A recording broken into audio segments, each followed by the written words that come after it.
noite começou comum. O relógio marcava 2h13 da manhã quando ele abriu os olhos sem razão aparente. Não havia barulho, não havia sonhos. Apenas um súbito e silencioso estado de alerta. Morava sozinho em um apartamento simples, no 7º andar, em uma área tranquila da cidade. A primeira coisa que notou foi o silêncio. Mas não aquele silêncio típico da madrugada. Esse era mais espesso, como se o ar estivesse sendo sugado para dentro de alguma coisa invisível. Virou-se na cama. Procurou alguma explicação. Talvez um ruído distante, a geladeira, o aquecedor, o elevador do prédio. Mas nada. Apenas o tic-tac do relógio digital piscando sobre o criado mudo. Tentou voltar a dormir. Mas havia algo diferente naquela noite. 5 minutos depois, ele se deu conta. Não queria abrir os olhos novamente. O instinto dizia que algo estava ali. Não sabia o que. Era uma sensação primal, a mesma que os animais sentem segundos antes de um predador saltar. Respirou fundo e levantou os olhos. Nada. Apenas o contorno escuro do quarto. As roupas jogadas sobre a cadeira pareciam mais altas do que deveriam. O reflexo na TV desligada parecia fora do lugar, mas nada se mexia, nada fazia som. Mesmo assim, sentia-se observado. Ele tentou racionalizar.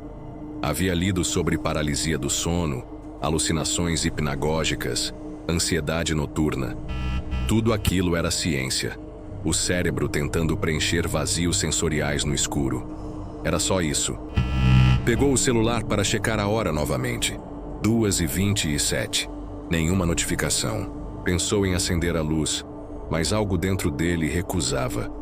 Um medo irracional de que a luz revelasse algo que não deveria estar ali. Então aconteceu. Um carro passou na rua. Seus faróis projetaram sombras móveis nas paredes. Por uma fração de segundo, ele viu algo ao pé da cama. Não soube dizer o que. Não era um corpo, mas uma ausência. Uma silhueta que não refletia a luz, como se tivesse absorvido o brilho. A luz se foi, e com ela a forma também. Ele ficou imóvel. O suor descia frio pela nuca.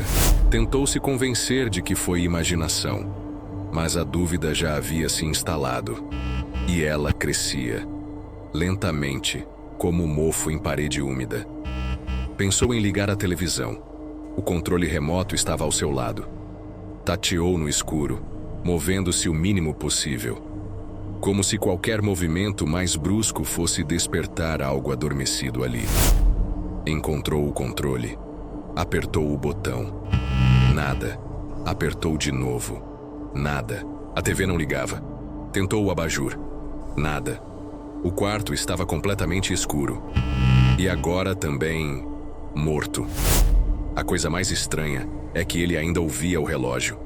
O tic-tac havia voltado, mas agora vinha debaixo da cama. Encostou os pés no chão. O frio do piso o atravessou como uma lâmina. Deu um passo, depois outro, em direção à porta. Mas algo o impedia. Não fisicamente. Era como se o ar à sua frente estivesse mais denso, mais pesado. Cada passo parecia ser contra uma corrente invisível. Ele sentia respiração, mas não era dele. Era lenta e vinha de dentro do quarto. O que viu depois jamais conseguiria explicar.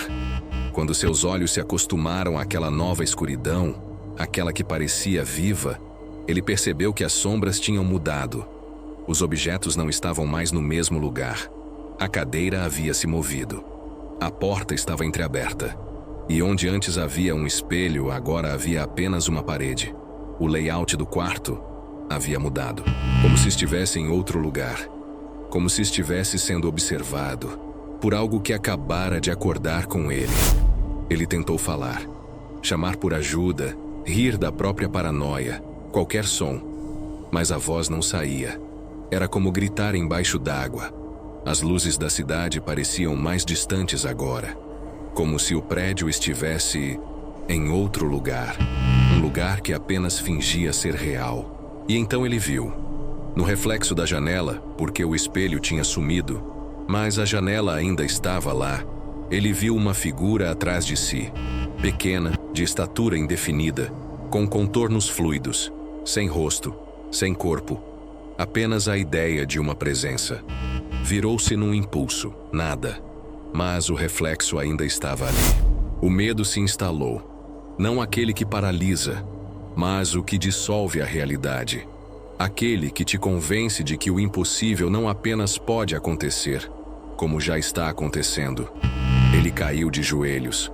O chão parecia pulsar sob seus dedos, como se o apartamento tivesse se transformado em algo vivo. Uma criatura silenciosa e indiferente, que agora o observava de dentro. No último lampejo de lucidez, ele tentou correr para o banheiro. A porta estava fechada, embora ele tivesse certeza de que a deixara aberta. Bateu, empurrou, gritou. Nada. De dentro, uma luz fraca vazava por baixo da porta. E junto com ela, um sussurro, um som indistinto. Como alguém chamando seu nome. Do lado de lá, não lembra como chegou ao chão. Só lembra de acordar horas depois com a luz do sol atravessando a janela. A cama estava em seu lugar, o espelho também. Tudo como antes, exceto pela maçaneta do banheiro. Ela estava derretida, como se tivesse sido exposta a calor extremo ou a algo que não pertence a este mundo. Naquela noite o medo venceu, não por monstros ou fantasmas, mas por algo mais profundo. Algo que mora entre os pensamentos, nos espaços escuros onde a razão não alcança. Desde então, ele nunca mais dormiu com as luzes apagadas, porque o escuro respira, e às vezes ele respira de volta.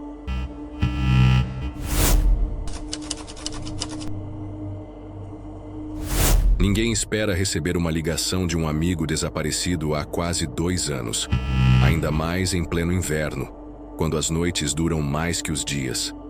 Mas foi exatamente o que aconteceu com Rafael. Era uma noite comum em São Joaquim, uma das cidades mais frias de Santa Catarina. A lareira crepitava enquanto ele bebia seu café e ouvia a chuva fina bater na janela. O telefone tocou, e a voz do outro lado era de André. André havia desaparecido em uma expedição de trekking nos Andes, num trecho isolado e perigoso, onde as temperaturas despencavam a menos 30 graus. Todos o deram como morto. Mas agora ele estava ligando e dizia que precisava de ajuda. Rafa, eu estou vivo, mas não por muito tempo. Venha me buscar no Refúgio das Pedras Frias, sozinho. A ligação caiu antes que Rafael pudesse perguntar qualquer coisa. Algo naquela voz estava errado. Era como se André estivesse sufocado, como se o frio tivesse se infiltrado até em sua alma. Mas Rafael não hesitou. Pegou seu casaco mais grosso, encheu uma mochila com o básico e dirigiu por quase 6 horas até o local indicado. O Refúgio das Pedras Frias era uma antiga estação de pesquisa abandonada no alto da serra, cercada por pinheiros retorcidos e silêncio sepulcral. Rafael chegou ao Refúgio das Pedras Frias pouco depois das 3 da manhã. A estrada de terra se tornara um caminho estreito coberto por gelo, e os pneus escorregaram mais de uma vez. Estava exausto, mas não podia ignorar aquele chamado. A cabana parecia vazia. As janelas estavam cobertas de gelo por dentro, e a porta da frente entreaberta, rangendo com o vento. Rafael anunciou sua presença, mas ninguém respondeu. Entrou com cautela. Lá dentro, o frio era ainda mais intenso. Não havia energia. O ar tinha cheiro de madeira podre e ferrugem. Na parede da sala, havia um quadro torto. Uma antiga foto em preto e branco da equipe de cientistas que usava o refúgio décadas atrás. Estranhamente, todos os rostos na foto estavam riscados com algo que parecia ter sido feito com carvão. Em cima da lareira apagada, um pequeno gravador portátil. Rafael o ligou. A voz de André ecoou. Se você está ouvindo isso, eu não consegui sair. Eles me pegaram, mas talvez você consiga. Não olhe pela janela e não tente acender luzes. O gravador chiou e parou. Rafael ficou congelado. Aquela mensagem não era de alguém esperando ajuda. Era um aviso. Rafael recuou, olhando em volta. O silêncio era absoluto. Nenhum som de vento, nenhum estalo de madeira, nenhum animal. Apenas o próprio respirar e o leve tic-tac do relógio de parede que parecia atrasado, ou adiantado demais. Ele subiu lentamente a escada que levava ao segundo andar. Os degraus rangiam sob seus pés, como se protestassem contra sua presença. Lá em cima, havia apenas 2 quartos. Um deles vazio. O outro fechado com uma corrente velha e um cadeado enferrujado. No final do corredor, uma janela pequena. Rafael foi até ela, ignorando o aviso do gravador. A curiosidade falou mais alto, mas o que viu não fazia sentido. Do lado de fora, a floresta parecia diferente. Os pinheiros agora estavam tortos, como se inclinassem na direção da cabana. E não havia mais neve caindo. Tudo estava imóvel, como uma fotografia congelada. No centro do campo, havia algo escuro. Um amontoado. Não, mais do que isso. Uma figura de pé, imóvel, encarando a janela, encarando ele. Rafael deu um passo para trás. A figura não se moveu. Ele tentou convencer a si mesmo de que era uma sombra, um engano da escuridão. Mas quando desviou os olhos por um instante e voltou a olhar, a figura estava mais perto. Rafael desceu as escadas quase tropeçando. Precisava sair dali, mas o motor do carro já estava coberto de gelo espesso. Tentou ligar. Nada. O silêncio voltava a envolver tudo, até que ouviu um ruído fraco, vindo debaixo do chão. Era como se alguém arranhasse a madeira, lentamente, com unhas longas e úmidas. Ele ficou parado no meio da sala. O gravador estava desligado, mas emitiu um clique, como se algo tivesse passado pela fita. Em seguida, uma voz, fraca, arrastada. Ele está sob o gelo. Rafael se virou bruscamente, o coração disparado. Não havia ninguém ali. Mas o som agora vinha da porta dos fundos, que dava para uma escada que descia ao porão. Ele nunca soube que havia um porão ali. Pegou a lanterna e, contra todo bom senso, desceu. A escada de madeira parecia prestes a ceder. O ar se tornava mais denso, mais úmido. E ali no fundo do porão encontrou um buraco circular escavado no chão congelado. E algo dentro dele. Algo se movendo. Um braço. Ou algo que lembrava um braço. Longo, disforme, envolto em uma espécie de membrana brilhante.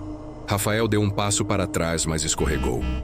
Quando tentou se levantar, percebeu que algo agora respirava bem ao seu lado.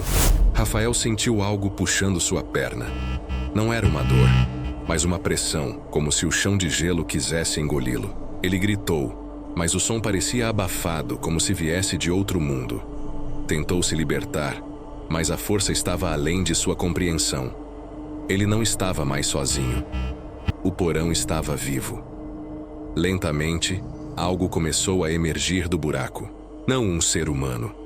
Não uma forma definida, mas uma massa viscosa, com tentáculos retorcidos e olhos que apareciam e desapareciam, como se fosse uma coisa que não pertencia à realidade.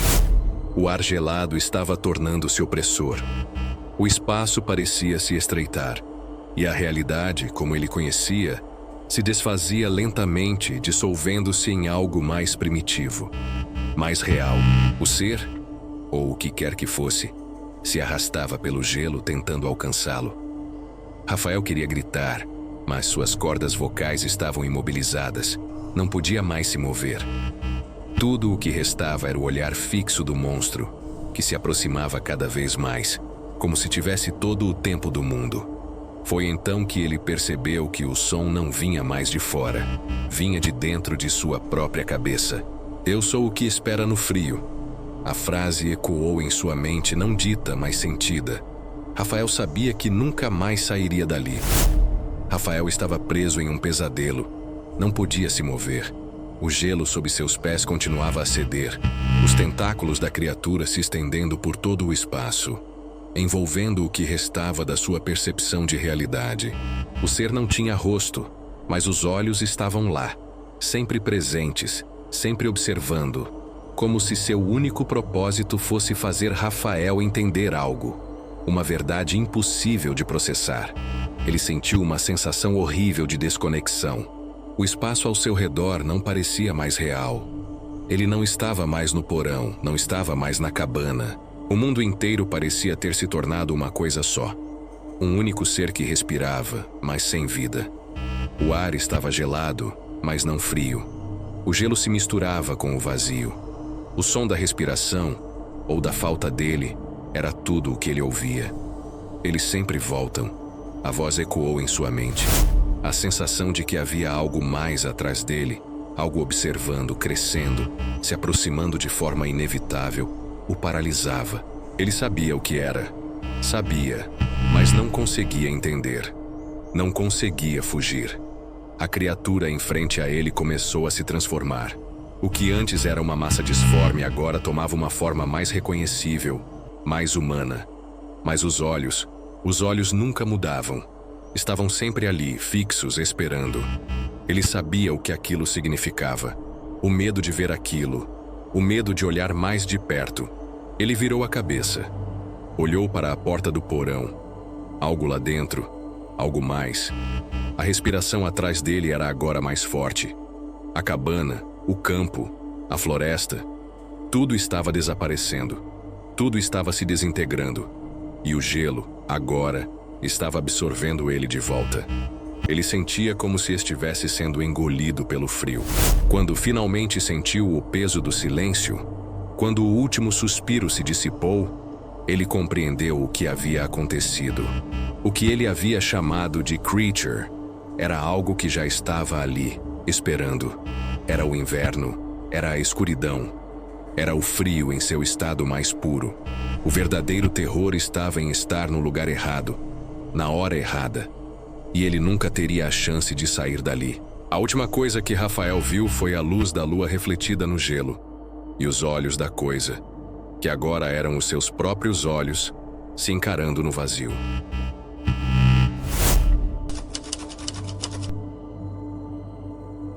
A maioria das pessoas passa por corredores de shopping sem prestar atenção nos detalhes. Mas algumas histórias moram justamente onde ninguém olha. Foi por acaso que tudo começou. Um funcionário da manutenção, novo, curioso e talvez um pouco irresponsável. Seu nome era Carlos. O shopping onde trabalhava era antigo, com mais de 30 anos de funcionamento. Tinha seus defeitos: goteiras, falhas elétricas, cheiro de mofo em certos andares.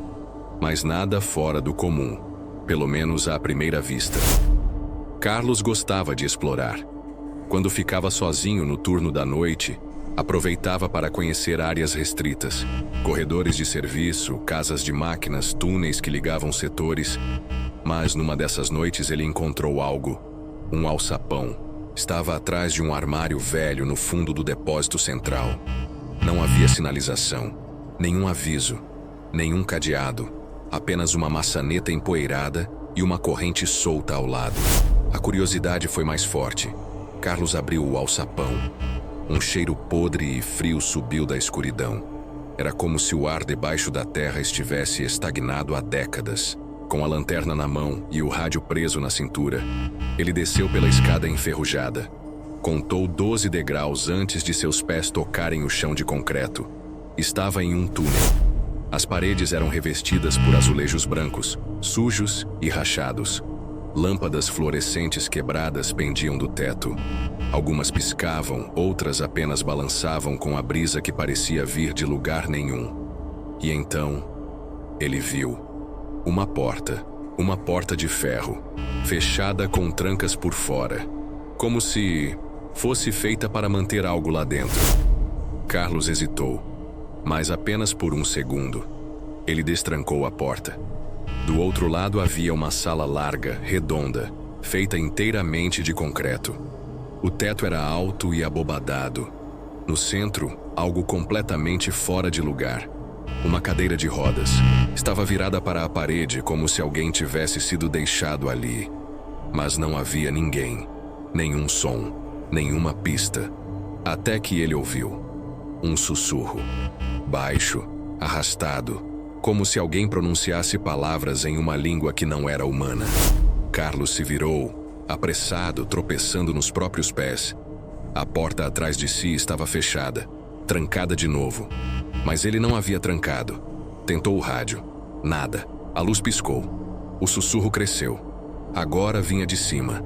Como se estivesse nos dutos de ar ou na própria estrutura das paredes. Carlos correu até a porta, bateu, chutou, gritou por ajuda. E então, silêncio. Total. Quando olhou para trás, a cadeira estava virada e voltada para ele. Ele não lembra como saiu dali.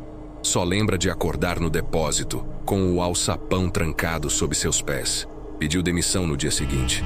Nunca mais voltou. Mas desde então, outros ouviram falar do alçapão. E alguns, movidos pela mesma curiosidade, também o encontraram. Nem todos voltaram. 6 meses depois do desaparecimento de Carlos, ninguém mais falava dele no shopping. Era como se tivesse sido apagado da história do lugar. Mas havia alguém que não esqueceu. Natália, estagiária de segurança, curiosa, atenta demais para o próprio bem. Ela ouviu os boatos sobre o tal alçapão. E como boa parte do turno noturno estava sempre ocupado demais com jogos no celular ou dormindo nas câmeras, ela começou a procurar por conta própria. Durante semanas, mapeou cada canto do shopping, cada sala técnica, cada acesso restrito, até que um dia, por acaso, ou não, encontrou um armário fora do lugar. Por trás dele, o alçapão, e o cheiro, forte, úmido, como madeira podre.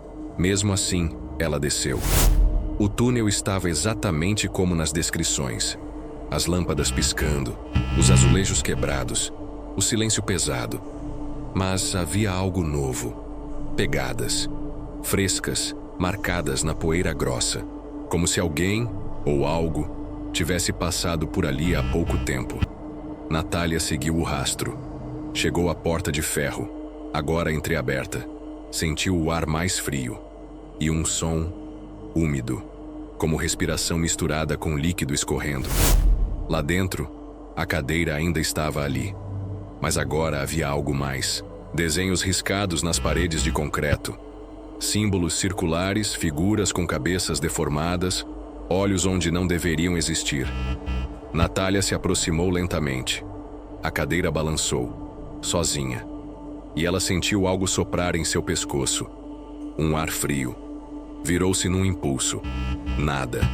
Mas a porta de ferro estava se fechando. Ela correu. Conseguiu passar pela porta antes que fechasse, mas não saiu ilesa. Desde aquele dia começou a ouvir ruídos nas câmeras do shopping. Áudios que ninguém mais ouvia. Vozes, cânticos baixos e, às vezes, o som de uma cadeira arrastando no concreto. Ela pediu demissão também e foi embora. Mas antes, deixou uma carta. Há algo embaixo desse lugar, dizia. Algo antigo, algo que quer ser visto. Mas talvez, o que está lá embaixo não quer ser descoberto. Quer ser libertado. O shopping continua funcionando normalmente. Milhares de pessoas caminham por seus corredores todos os dias, comprando, comendo, sorrindo. Mas embaixo, há algo esperando. Algo que está ficando inquieto. E a cada nova rachadura no chão, a cada nova goteira, é como se o véu entre aqui e lá estivesse ficando mais fino. Talvez a próxima pessoa a ouvir o sussurro seja você. E quando ouvir, não siga o som, porque o que está debaixo do shopping já está acordado.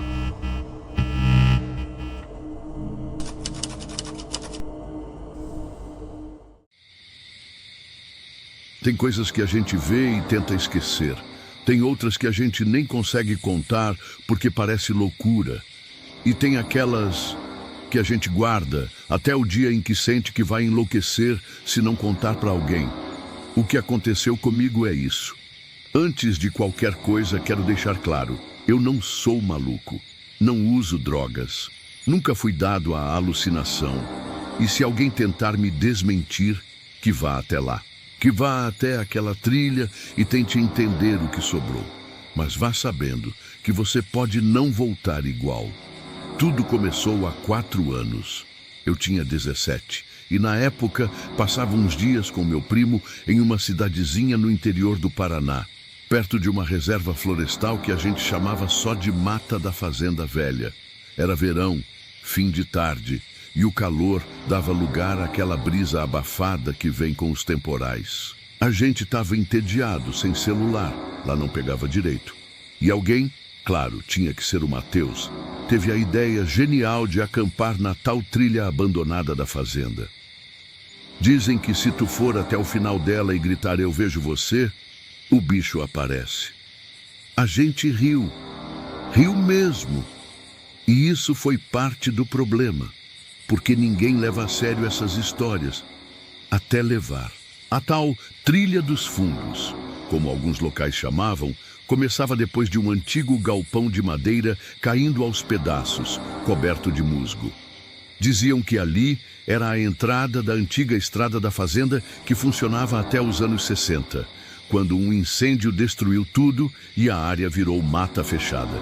Fomos em 4, eu, Mateus, a Júlia, irmã dele, e o Lucas, um vizinho que vivia pendurado nas lendas da região. Levamos barracas, lanternas, uma câmera velha com visão noturna que o Lucas fazia questão de usar e o básico para uma noite no mato. Não era para passar de uma aventura besta, só mais uma dessas noites para contar vantagem depois. Mas a mata, ela parecia já saber que a gente estava vindo. Quando a gente passou pelo galpão, o ar mudou. Sabe quando entra num lugar e sente como se o som ficasse abafado? Como se o mundo estivesse respirando mais devagar. Era isso. O vento parou, os grilos silenciaram. Nem o barulho de folhas tinha. Era como se alguém tivesse abaixado o volume do mundo. E a gente nem se deu conta. A adrenalina da aventura fazia parecer tudo parte da diversão. Andamos por quase 2 horas, até achar um ponto aberto, onde o mato era mais baixo e dava para montar as barracas. Fizemos uma fogueira improvisada. Rimos, contamos histórias idiotas. E o Lucas, claro, resolveu contar a tal lenda completa do Slenderman. Dizem que ele aparece perto de trilhas esquecidas, onde o silêncio toma conta. Alto como uma árvore sem rosto. Às vezes vem antes como uma sombra no canto do olho. Depois como um vulto parado. E quando você percebe que ele te escolheu, é tarde. Porque o que ele quer não é só te levar, é te apagar. A Júlia jogou um graveto nele, mandando ele calar a boca. Mas eu senti um arrepio estranho. Não de medo, ainda não. Mas como se alguém tivesse falado algo que eu já sabia. Como se aquela história não fosse nova. Como se eu já tivesse ouvido aquilo antes, em algum lugar, muito tempo atrás. Fomos dormir por volta da meia-noite. E foi aí que as coisas começaram a sair dos trilhos. Acordei com um barulho seco, como se alguém tivesse estalado os dedos bem perto do meu ouvido. Abri os olhos no susto. Tudo escuro, a lanterna tinha apagado e o fogo já era só brasas fracas. A barraca estava em silêncio, mas o silêncio não era normal. Era como se o som estivesse sendo sugado. Fiquei deitado por uns segundos, tentando entender o que tinha ouvido. Então veio o segundo barulho. Crack! Um galho quebrando a uns 2 ou 3 metros da barraca. Depois outro, depois passos, lentos, pesados, como se alguém ou algo estivesse caminhando em volta do acampamento. Lucas, chamei tentando parecer calmo. Mateus! Nada. Escutei um som abafado, como se alguém respirasse fundo, mas sem pulmões. Como se o ar estivesse sendo deslocado do nada. Me arrependi de ter perguntado. Tirei o zíper da barraca com cuidado, peguei a lanterna e saí. A luz mal cortava de escuridão. O mato ao redor parecia mais fechado do que antes. Virei para a direção da outra barraca, a de Mateus e Lucas, e me congelei. Estava aberta, completamente aberta e vazia. O saco de dormir estava rasgado, como se tivesse sido puxado com força. Pegadas sujas iam em direção à trilha, mas elas paravam de repente no meio do nada, como se quem caminhava tivesse sido sugado do chão. Voltei correndo para acordar Júlia. Ela acordou num pulo, o rosto pálido, olhos arregalados. Eu sonhei com ele. Com quem? Com um homem, sem rosto. Ele estava parado ali, entre os galhos, me olhando. Ela apontou para a direção oposta à que as pegadas iam. Na mesma hora, a câmera do Lucas, que estava em cima de uma pedra, ligou sozinha. Aquela luz verde da visão noturna piscou e a lente girou. Como se alguém estivesse segurando, gravando, mas ninguém estava ali. O som do mato voltou, fraco, esquisito, como uma gravação de floresta mal reproduzida, e então ouvimos a voz do Mateus. Baixa, arrastada, vindo do meio da mata. Ei, a gente se perdeu. Vem cá, vem cá. Mas tinha algo de errado. A voz parecia repetida, como se tivesse sido gravada e estivesse sendo reproduzida. Igualzinha, do mesmo jeito, mesma entonação, como um arquivo de áudio dando replay. Isso não é o Mateus, eu disse, sentindo a garganta secar.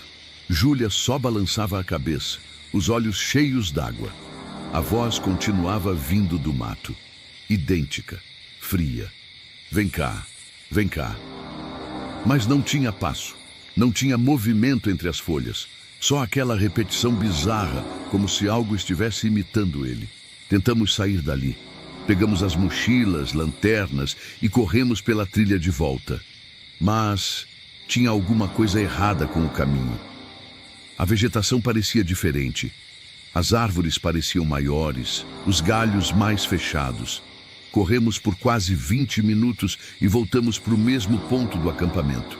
A fogueira, agora totalmente apagada, estava ali. As barracas destruídas. Não fazia sentido. A gente deu a volta? Júlia perguntou ofegante. Não, isso é outra coisa. A câmera do Lucas, que Júlia tinha colocado na mochila, ligou de novo. Sozinha. Começou a filmar com visão noturna, mesmo sem ninguém encostar. Eu a tirei da mochila e olhei para o visor. Era difícil ver o que estava na gravação, tudo verde, tremido, mas no canto inferior tinha uma silhueta parada, alta, impossivelmente alta, imóvel, sem rosto. Fechei a câmera num reflexo e quase deixei cair. Ele estava ali, no vídeo, atrás da gente. E a coisa mais assustadora, eu sabia que ele estava ali o tempo todo, mesmo quando eu não via, mesmo agora. Tentei usar o celular, sem sinal. Olhei as horas, 2h41. Pisquei, 2h41. Piscar de novo, 2h41. O tempo tinha parado, ou alguma coisa estava brincando com ele. Júlia caiu no chão chorando. Ela sussurrava repetidamente. Ele tá na minha cabeça, ele tá dentro. A floresta parecia girar. Tive que me segurar numa árvore para não cair. E então veio o som mais terrível da noite. Um estalido seco e o som de algo pesado arrastando no chão. Viramos ao mesmo tempo. Ali, entre os troncos, ele estava parado. Não andava, não se mexia. Só estava ali, alto demais, magro demais, com braços longos que quase tocavam o chão. A pele branca como papel, sem rosto. Mas eu juro que mesmo sem olhos, ele olhava pra gente. Eu não sei dizer quanto tempo ficamos paralisados. Podiam ter sido segundos ou minutos. O Slenderman não se moveu, nem um passo. Mas ainda assim, ele estava mais perto. Júlia puxou meu braço com força e começamos a correr. Sem olhar para trás, sem pensar em direção, só correndo. Os galhos arranhavam, o chão parecia subir de leve, como se a floresta estivesse tentando engolir nossos pés. Mas a gente seguia, guiado pela esperança idiota de que aquela trilha ainda levava para fora dali. Foi então que ouvimos, de novo, a voz do Mateus. Ei, tô aqui, por favor. Mas dessa vez, ela vinha de cima. Instintivamente, olhamos para o alto e vimos a roupa dele. Camiseta vermelha, rasgada, pendurada em um galho a quase 8 metros de altura. Como se alguém o tivesse lançado ali como uma boneca. Júlia gritou, um grito agudo de desespero puro. Eu fiquei congelado, porque do lado da camiseta, mais no fundo da mata, entre os troncos, ele estava lá de novo, parado, o Slenderman, Mais perto, tão perto que dava para ver a textura da pele branca como porcelana rachada. Ele não se moveu. Ele nunca se move. Mas toda vez que você desvia o olhar, ele está mais perto. Como se o mundo girasse em torno dele. Corrermos foi automático. Não falamos nada, não combinamos nada, só corremos. E dessa vez, o caminho começou a abrir. Como se ele quisesse que a gente saísse. E é isso que me atormenta até hoje. Por que ele deixou? Chegamos de volta ao galpão da entrada da trilha com o céu já clareando. Júlia caiu de joelhos e começou a vomitar. Eu olhei para trás. E por um segundo ele estava lá na beira da trilha, alto, imóvel. O terno tremulando com o vento que não existia. Pisquei e ele sumiu. A polícia não levou a sério. Quando chegamos à cidade, sujos, arranhados, Júlia em choque, eles fizeram perguntas, preencheram papéis, anotaram horários, mas ninguém subiu a trilha naquele dia, nem no seguinte. Mateus e Lucas foram dados como desaparecidos em área de mata. Caso encerrado. Os pais do Mateus estavam destruídos. Eu queria contar tudo, gritar que havia algo ali, que aquilo não era acidente. Mas quem ia acreditar? Só quando a Júlia entregou a câmera do Lucas, tudo mudou. O tio dela passou os arquivos no computador. A maioria dos vídeos era só a gente rindo, caminhando, besteiras da fogueira. Mas havia uma gravação que nenhum de nós lembrava de ter feito. Era da noite. A câmera estava no chão. A lente apontava para o mato, para a trilha. E por exatos 27 segundos, dá para ver ele, no canto da tela. Entre as árvores, parado. Completamente imóvel, quase imperceptível, mas ali. E no segundo final, ele está mais perto da lente, muito mais. Só que ninguém encostou na câmera. Mostramos o vídeo para o delegado. Ele disse que era montagem, um efeito viral, uma piada de mau gosto. Mas 2 semanas depois, o arquivo sumiu do computador. E o HD queimou, do nada. O técnico disse que nunca viu um dano elétrico tão estranho, que parecia que algo forçou o sistema a se destruir por dentro. Na semana seguinte, a Júlia desapareceu. Saiu de casa de manhã e não foi mais vista. Celular desligado. Nada no quarto, nenhuma pista. Só uma coisa chamou a atenção. O notebook dela estava aberto e a câmera ligada, gravando. E no reflexo do fundo, dá para ver ele, na janela. Tentei sair da cidade. Fui morar com parentes longe, em outro estado. Mudei de número, de rede social, de nome. Mas toda vez que passo perto de uma floresta, eu sinto. Não vejo, mas sinto. Como se tivesse alguém me seguindo. Alguém que não precisa correr. Alguém que nunca precisou. Hoje é dia 16 de abril. Faz 1 ano que subi aquela trilha com o Mateus, a Júlia e o Lucas. 1 ano desde que os 3 desapareceram. E eu? Eu tenho me escondido desde então. Troquei de casa 3 vezes. Moro em um apartamento sem janelas para a floresta, no centro de uma cidade barulhenta, onde o concreto esmaga qualquer sombra. Instalei câmeras em todos os cômodos. Durmo com a TV ligada, com barulho, com luz, mas ele ainda está aqui, 2 passos atrás, sempre. Na semana passada, encontrei um graveto seco em cima da cama, exatamente como os que cobriam o chão da trilha. Ontem, o computador ligou sozinho. A câmera frontal ativou e ficou gravando por 27 segundos. Quando fui rever a gravação, no fundo, embaçado, mal visível, tinha algo parado na porta do banheiro, muito alto, inclinando a cabeça levemente, como se escutasse o som da minha respiração. Agora são 2h41 da manhã. Olhei o relógio do celular, do computador e do micro-ondas. Todos marcando o mesmo. Parados. 2h41. De novo. Eu já sei o que isso significa. As luzes começaram a falhar. O monitor da TV ficou preto. E agora, enquanto escrevo isso, estou ouvindo passos. Não correndo. Lentos. Consistentes. Pesados. Cada passo mais perto da porta do quarto. Eu tranquei. Claro que tranquei. Mas o que adianta? Ele não arromba. Ele não grita. Ele entra quando quiser. A luz da tela está ficando mais fraca, como se a energia estivesse sendo sugada. E eu não consigo me mexer, só escrever, só deixar isso aqui. Se alguém achar esse relato, por favor, não vá para a floresta, não siga trilhas que ninguém usa há anos. Não ignore o silêncio quando tudo ao seu redor para. E principalmente, nunca olhe para trás. Porque se ele te escolheu, ele já está aí. 2 passos atrás.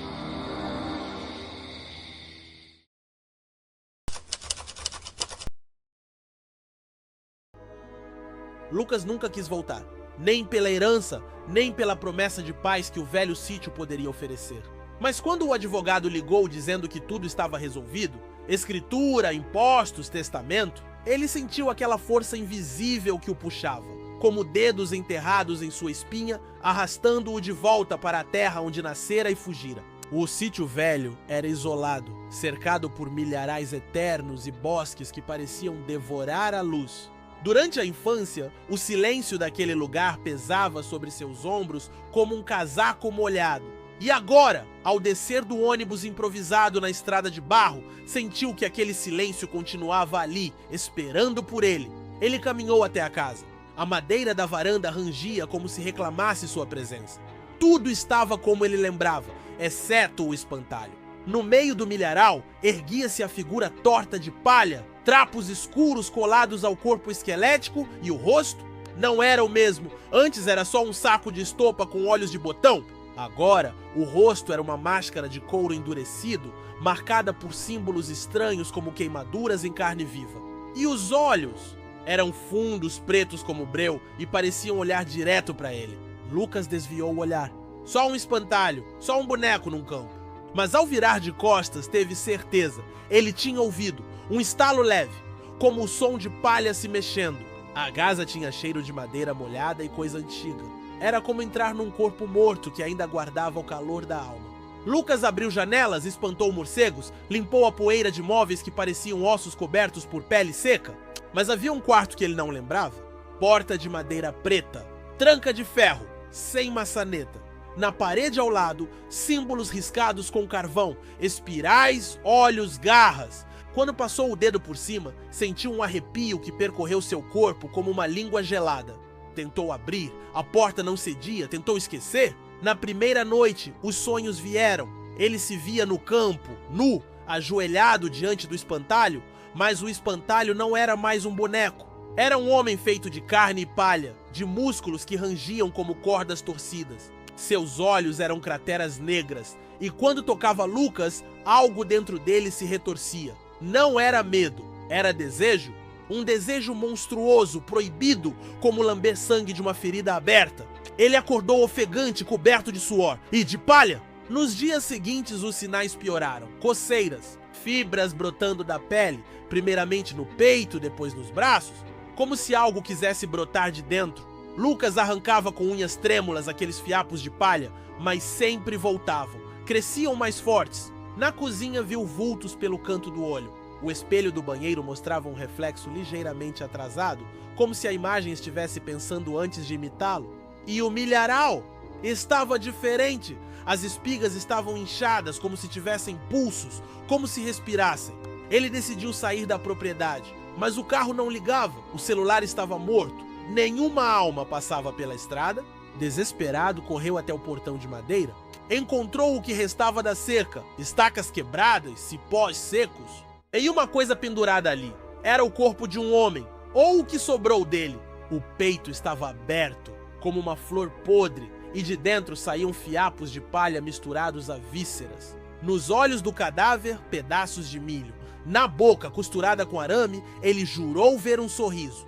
Lucas vomitou e correu de volta. O espantalho estava mais perto. Agora, sua silhueta grotesca se erguia a apenas 20 metros da casa, de braços abertos, esperando. Naquela noite, a porta preta se abriu sozinha. Lucas não se lembrava de ter andado até o corredor, mas ali estava ele, diante da porta aberta, que antes era intransponível. O interior era escuridão pura, como se a casa sangrasse uma noite interior, espessa, ancestral. Ele sentiu o cheiro antes de entrar, um odor de terra úmida, sangue seco e madeira queimada. O chão do cômodo era de terra batida. Nas paredes, ganchos com ossos pendurados, penas negras, olhos de vidro. Ao centro, um espelho oval, negro como petróleo, refletia algo que não era ele. A figura no espelho estava sorrindo, um sorriso largo demais. Lucas tentou sair, mas seus pés não obedeceram. Sentiu algo percorrendo sua espinha. Era como se o ar dentro daquele quarto tivesse peso, como se respirasse ele também.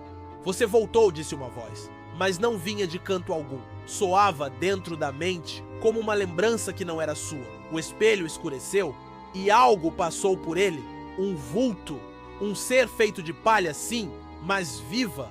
Cada fio parecia pulsar com veias como raízes famintas. Lucas desmaiou. Quando acordou, estava deitado na cama. O céu do lado de fora era vermelho, como se o sol tivesse sangrado. As paredes pareciam respirar e do teto pingava umidade. Ou seria seiva? Seu corpo doía. Sob a pele, ele sentia movimento, como se larvas rastejassem em direção ao peito. Foi ao banheiro. Quando tirou a camisa, gritou. Seu tórax estava se abrindo, as costelas se curvavam lentamente para fora, e entre elas, como uma flor que brota, surgia um nódulo amarelado. Não era carne, não era osso, era vegetal, um bulbo pulsando. O telefone da sala tocou. Lucas correu, atendeu. Seja bem-vindo à colheita, disse uma voz rouca. Ele jogou o aparelho longe, mas lá fora, no milharal, dezenas de espantalhos estavam de pé. Não havia só um, agora havia muitos, todos com os rostos marcados, todos olhando para a casa. Naquela noite, os sonhos voltaram, mas agora ele era o espantalho. Sentia o vento passar por dentro de si, sentia a fome da terra, a necessidade de se enraizar, de oferecer, de sangrar sementes. Ele acordou com os pés cobertos de barro e o corpo repleto de arranhões. No corredor, uma nova porta. Não era preta, era feita de espigas secas entrelaçadas. Atrás dela, vozes sussurravam. E ele queria entrar? A porta de espigas se abriu com um estalo seco, como ossos quebrando. Um calor pútrido escapou de dentro, envolvendo Lucas como um cobertor podre. Ele entrou. O corredor era estreito, feito de talos e palha viva. As paredes pulsavam levemente, como se respirassem com ele. Ao longo do caminho, pequenas figuras esculpidas em barro e dente humano observavam em silêncio. Tinham bocas costuradas, olhos ocos e marcas em espiral no peito, as mesmas que agora começavam a aparecer no abdômen de Lucas. Ao final do túnel, havia um salão circular iluminado por uma luz que parecia vir de dentro da terra. No centro, uma mesa de pedra, e sobre ela, uma figura encapuzada, magra demais para ser humana, mexia uma tigela de cerâmica com algo que chiava, como insetos vivos. Atrás, pendurado como um troféu sacrificial, estava o corpo do advogado que o convocara meses antes, sem pele, sem olhos, um espantalho humano. A figura ergueu o rosto. Era uma mulher, ou fora um dia. Agora sua face era costurada em lugares estranhos, o nariz substituído por uma fenda onde se moviam pequenos tentáculos de palha.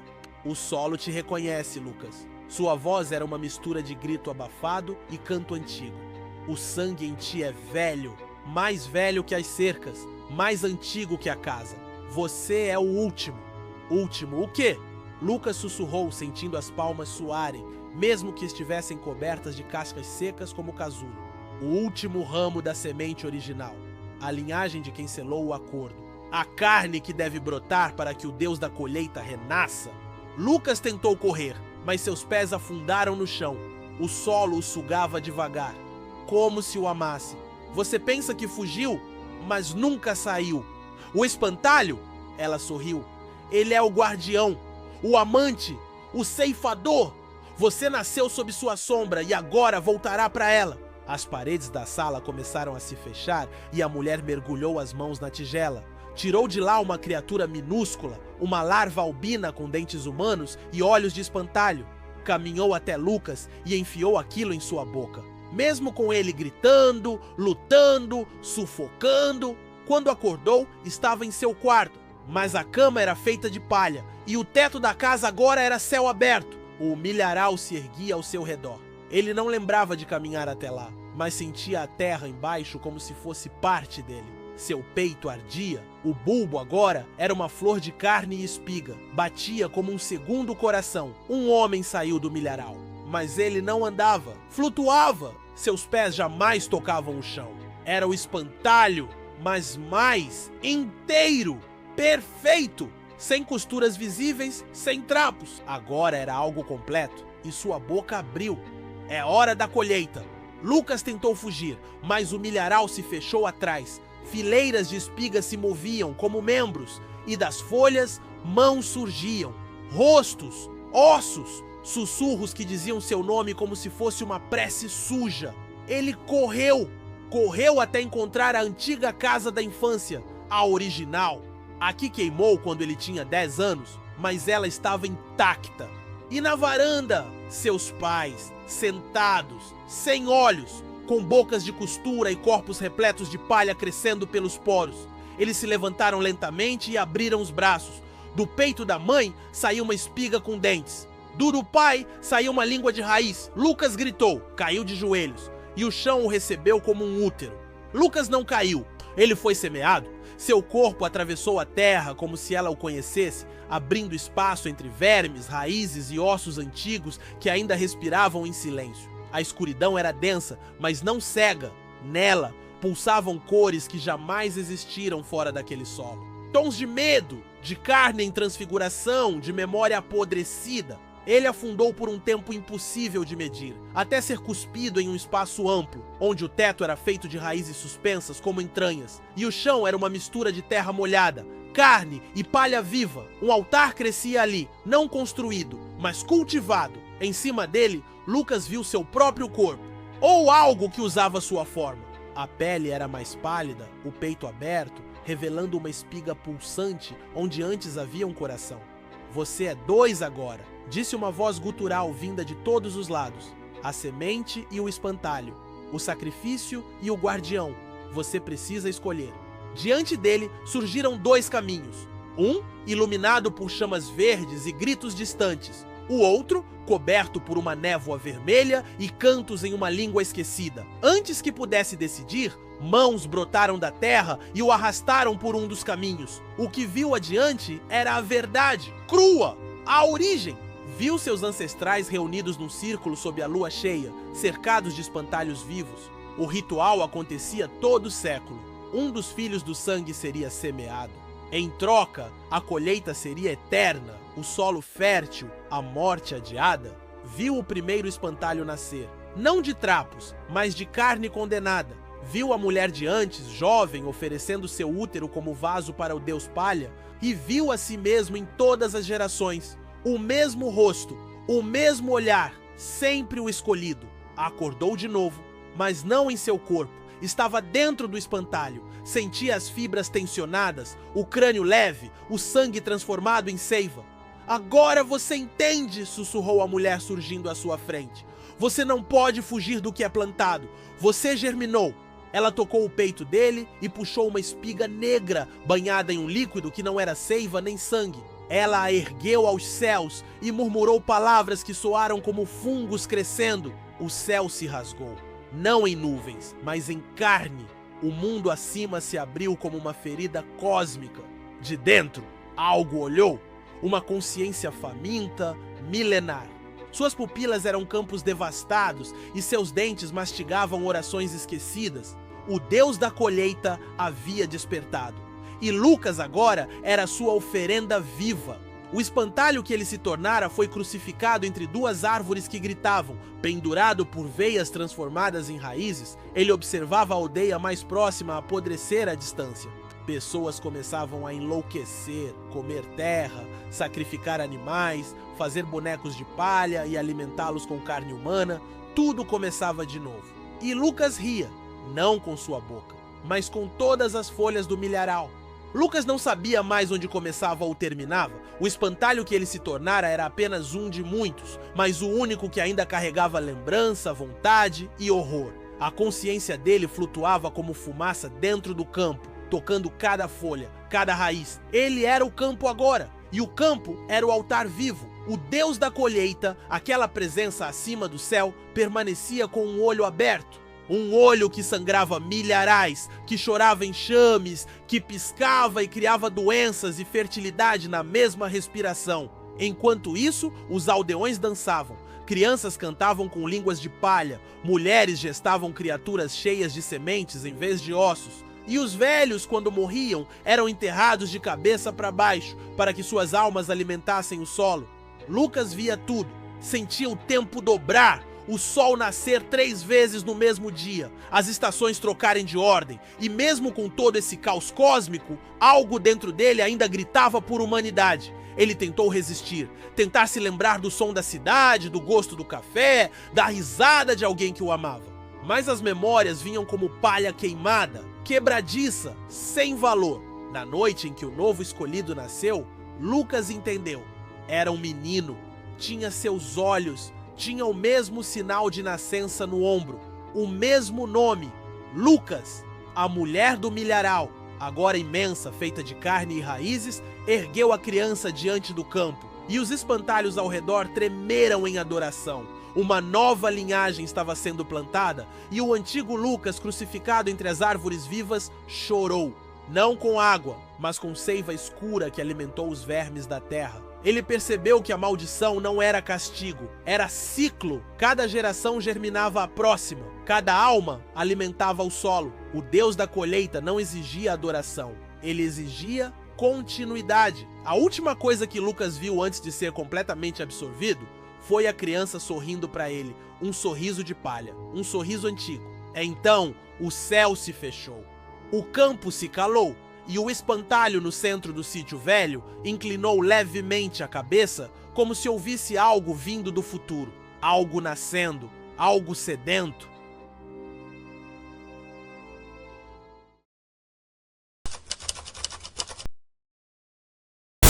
Voz baixa, grave, como um sussurro desconfiado no escuro. Há coisas que o fogo não deveria tocar, corpos que não deveriam arder, de dentro para fora. Mas, por algum motivo que a ciência ainda reluta em aceitar, em algumas madrugadas silenciosas, o impossível acontece. E quando acontece, tudo o que sobra é um rastro de cinzas e perguntas que ninguém consegue responder. Essa é a história de 2 corpos que pegaram fogo, sem fonte aparente, sem incêndio, sem motivo, apenas combustão.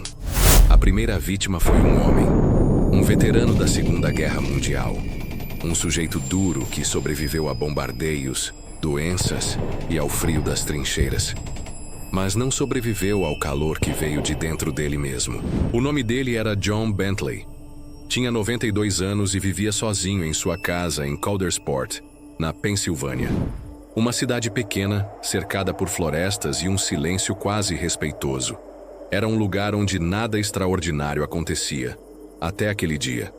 No dia 5 de dezembro de 1966, um assistente social entrou na casa do Sr. Bentley por volta das 9 da manhã.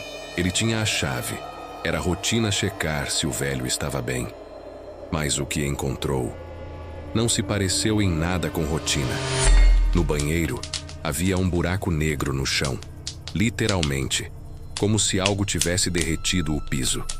E dentro desse buraco, um amontoado de cinzas e detritos. A única coisa reconhecível era o que parecia ser uma perna, ainda calçada com um chinelo de borracha. A polícia chegou rápido, os bombeiros mais rápidos ainda. Mas não havia mais o que apagar. A casa estava inteira, sem sinais de fogo, sem cheiro de fumaça, sem papel queimado, nenhuma parede chamuscada. A banheira metálica, onde, segundo os investigadores, o corpo de Bentley foi parcialmente incinerado, estava intacta, fria, sem sinais de calor. O que restava do corpo estava reduzido a um monte de cinzas com menos de meio metro de altura. E o mais estranho, ao redor da cena, uma pilha de lenços de papel permanecia intacta. Os mesmos lenços que queimariam com uma faísca não haviam sequer amarelecido. O relatório do legista registrou a causa da morte como fogo desconhecido e deixou uma observação que soava mais como um aviso do que como uma explicação. Combustão espontânea é improvável, mas neste caso nada mais parece possível. Mais de uma década depois, outro caso iria chocar os investigadores e assombrar os arquivos policiais. A vítima se chamava Jeannie Saffin. Ela era uma mulher de 61 anos, com deficiência intelectual. Morava com o pai em Londres. Era uma tarde comum. Ela estava sentada na cozinha próxima à janela. O pai estava por perto, preparando o jantar. Eles conversavam, riam, a televisão ligada ao fundo. E então, o pai ouviu um estalo. Virou-se a tempo de ver a filha em chamas. Mas não eram chamas comuns. Não vinham das roupas, não vinham da cadeira. Jeannie ardia do peito para cima e o fogo saía pela boca, como se estivesse sendo queimada de dentro. O pai, em choque, jogou água nela. Chamou os bombeiros. Ela foi levada ao hospital com queimaduras gravíssimas no rosto, peito e braços. Suas roupas quase intactas. Jeannie morreu 8 dias depois, sem jamais recuperar a consciência. Os médicos disseram que ela sofreu um colapso respiratório. Os bombeiros alegaram que ela poderia ter sido atingida por um fogo vindo do fogão a gás, mas nenhuma prova disso foi encontrada. Nenhum vazamento, nenhuma explosão, nenhuma fonte de ignição. O fogo não veio de fora, veio de dentro. O caso foi encerrado como incêndio acidental. Mas o pai nunca acreditou nisso, e nem o médico legista que a examinou. O relato do perito dizia: as queimaduras não seguem um padrão comum. O fogo parecia seletivo, direcionado e, principalmente, inexplicável. O que conecta os dois casos não é apenas o fogo, é o vazio, o silêncio após a tragédia, as perguntas sem resposta. Ambos os corpos foram queimados em locais fechados, sem ventilação, sem fontes externas. As chamas consumiram o impossível, mas pouparam o que deveria ter queimado primeiro. Lenços, tapetes, cortinas. Nada foi tocado exceto o corpo. E é aí que a combustão espontânea entra como uma explicação. Ou pelo menos, como uma tentativa de explicação. A combustão humana espontânea é um dos fenômenos mais controversos da ciência forense. Há quem diga que é um mito. Há quem diga que é real, mas que ainda não conseguimos entender. Os que acreditam apontam para padrões recorrentes, vítimas geralmente sozinhas, em ambientes fechados com fontes de calor ausentes, e os restos mortais sempre parciais, sempre envoltos em um silêncio térmico que desafia a lógica. Alguns sugerem que o corpo humano, quando submetido a determinadas condições, pode funcionar como uma vela. A gordura corporal alimentaria uma chama contínua, gerando calor intenso por horas, sem se espalhar. Mas isso ainda não explica por que o fogo começaria por conta própria.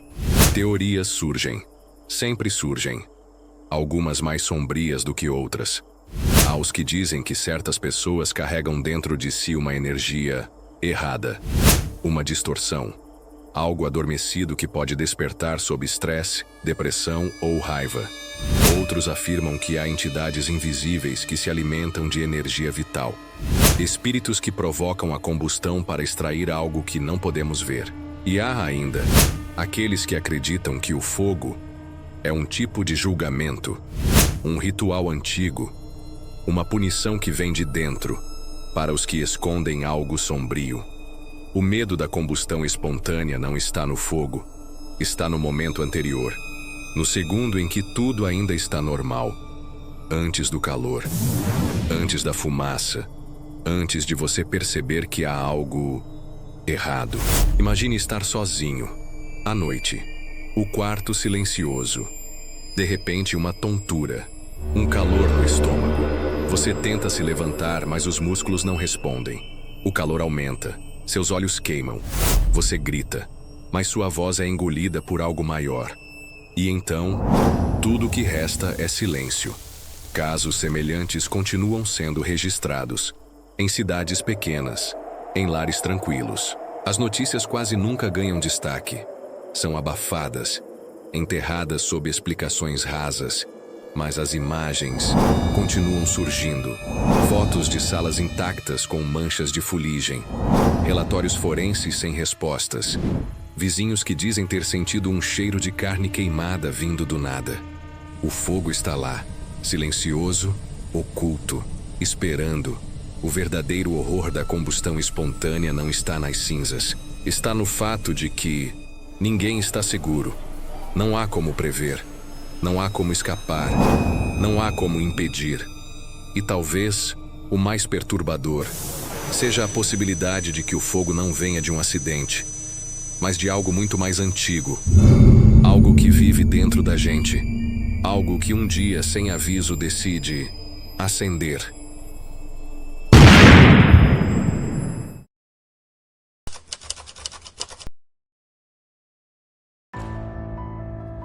A floresta que cercava o vilarejo de Serra Negra era antiga demais para ser mapeada. Árvores de troncos retorcidos e galhos como mãos deformadas se erguiam contra o céu, bloqueando a luz do sol e transformando o interior da mata num labirinto perpétuo de sombra e silêncio. Poucos se atreviam a adentrar aquelas terras, e entre os moradores, um nome sussurrado com medo se destacava: Orfanato Vale Sombrio. O Vale Sombrio havia sido construído décadas atrás, longe de olhares curiosos. Oficialmente abrigava crianças abandonadas. Extraoficialmente, rumores falavam de práticas obscuras, de desaparecimentos, de uma tristeza tão densa que se impregnava nos ossos de quem ousasse se aproximar. O prédio fora consumido por um incêndio misterioso em 1987, ou assim diziam, porque a estrutura, embora queimada e carcomida pelo tempo, ainda permanecia de pé, oculta sob o véu da floresta. Foi a promessa de desenterrar esse mistério que levou Lucas, Mariana, Rafael e Beatriz até ali. Jovens, ambiciosos e talvez ingênuos, criavam conteúdo para um canal de exploração urbana. Haviam percorrido fábricas abandonadas, hospitais em ruínas, escolas assombradas. Mas o Vale Sombrio era diferente. Desde o primeiro momento em que pisaram na trilha escondida que levava ao orfanato, o ar se tornara pesado e a floresta parecia observá-los. A caminhada foi longa e sufocante. O mato alto e o cheiro de podridão tornavam o avanço lento. Nenhum som de animais, nenhum pássaro. Somente o farfalhar desconfortável das folhas sob seus passos. Quando finalmente avistaram a silhueta do orfanato, um arrepio percorreu suas espinhas. O edifício parecia uma cicatriz na paisagem. 3 andares de paredes descascadas e janelas vazias como órbitas de crânios.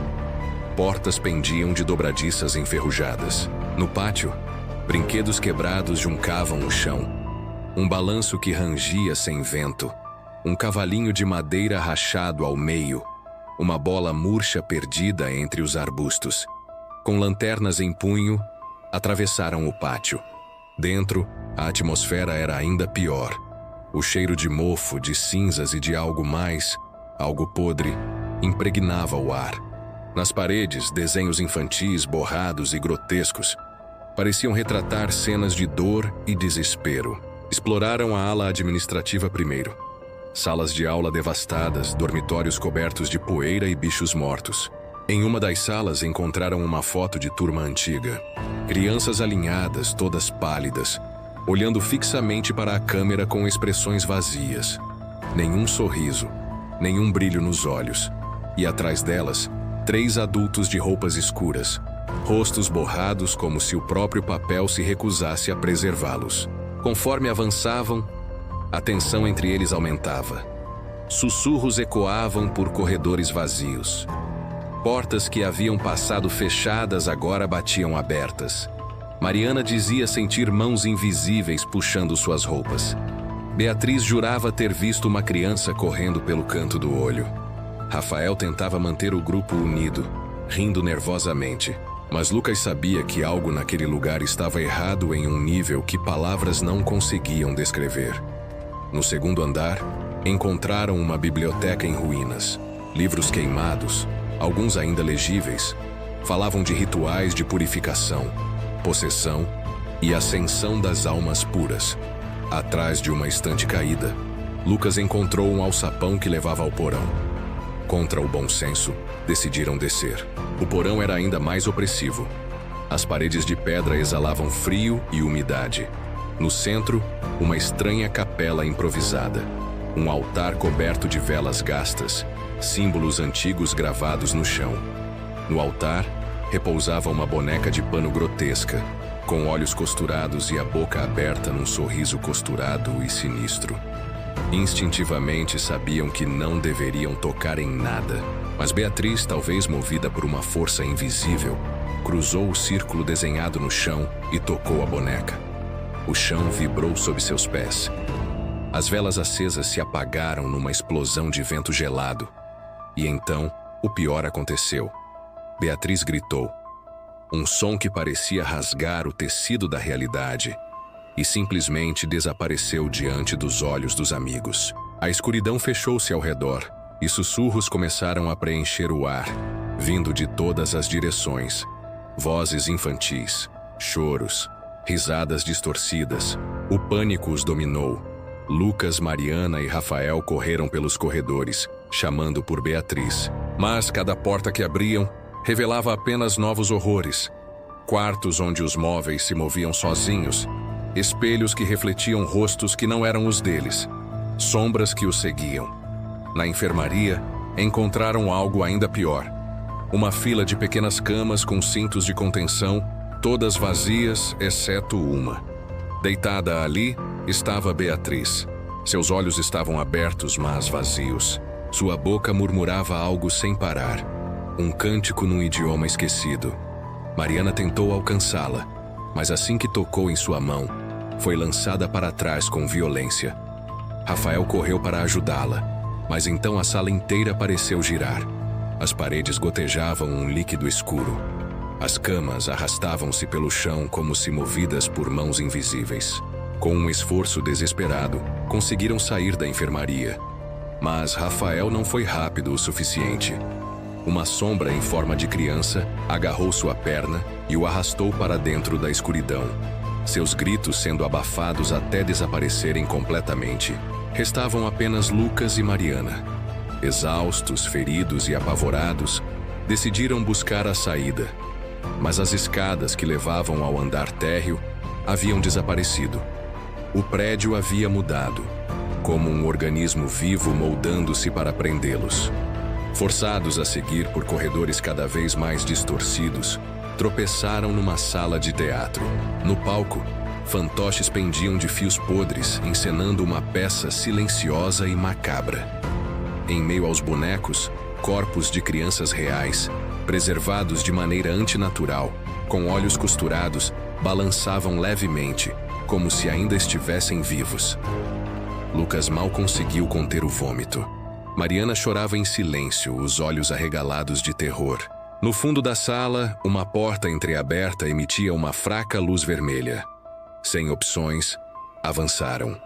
Encontraram uma sala de reuniões onde, em tempos antigos, supunha-se que os cuidadores discutiam o futuro das crianças. Agora, era um templo profano. No centro, uma figura os aguardava. Alta, encapuzada, com mãos esqueléticas estendidas para eles. A voz que saiu da criatura não parecia humana. Era um coro de crianças e adultos misturados, sussurrando dentro da mente deles, prometendo libertá-los em troca de um pacto. Lucas entendeu com horror que era isso que havia acontecido com os órfãos. Haviam sido entregues a forças ancestrais em troca de poder, e agora eram servos eternos do orfanato.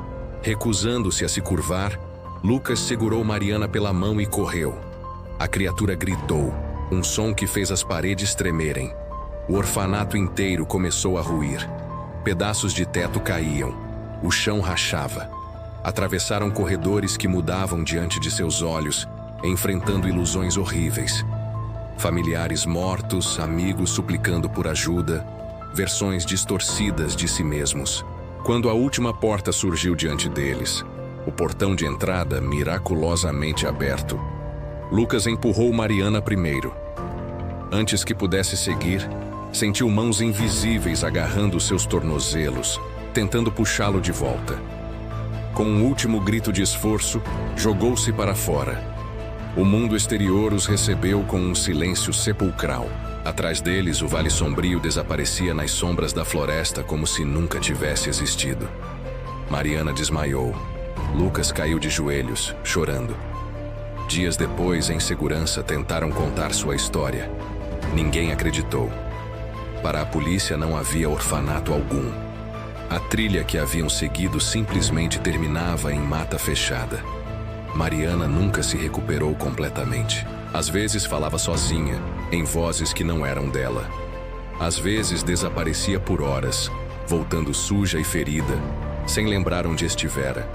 Lucas tentava seguir sua vida, mas à noite, sonhos horríveis o assombravam. Sempre o mesmo. A floresta se abrindo em um sorriso monstruoso.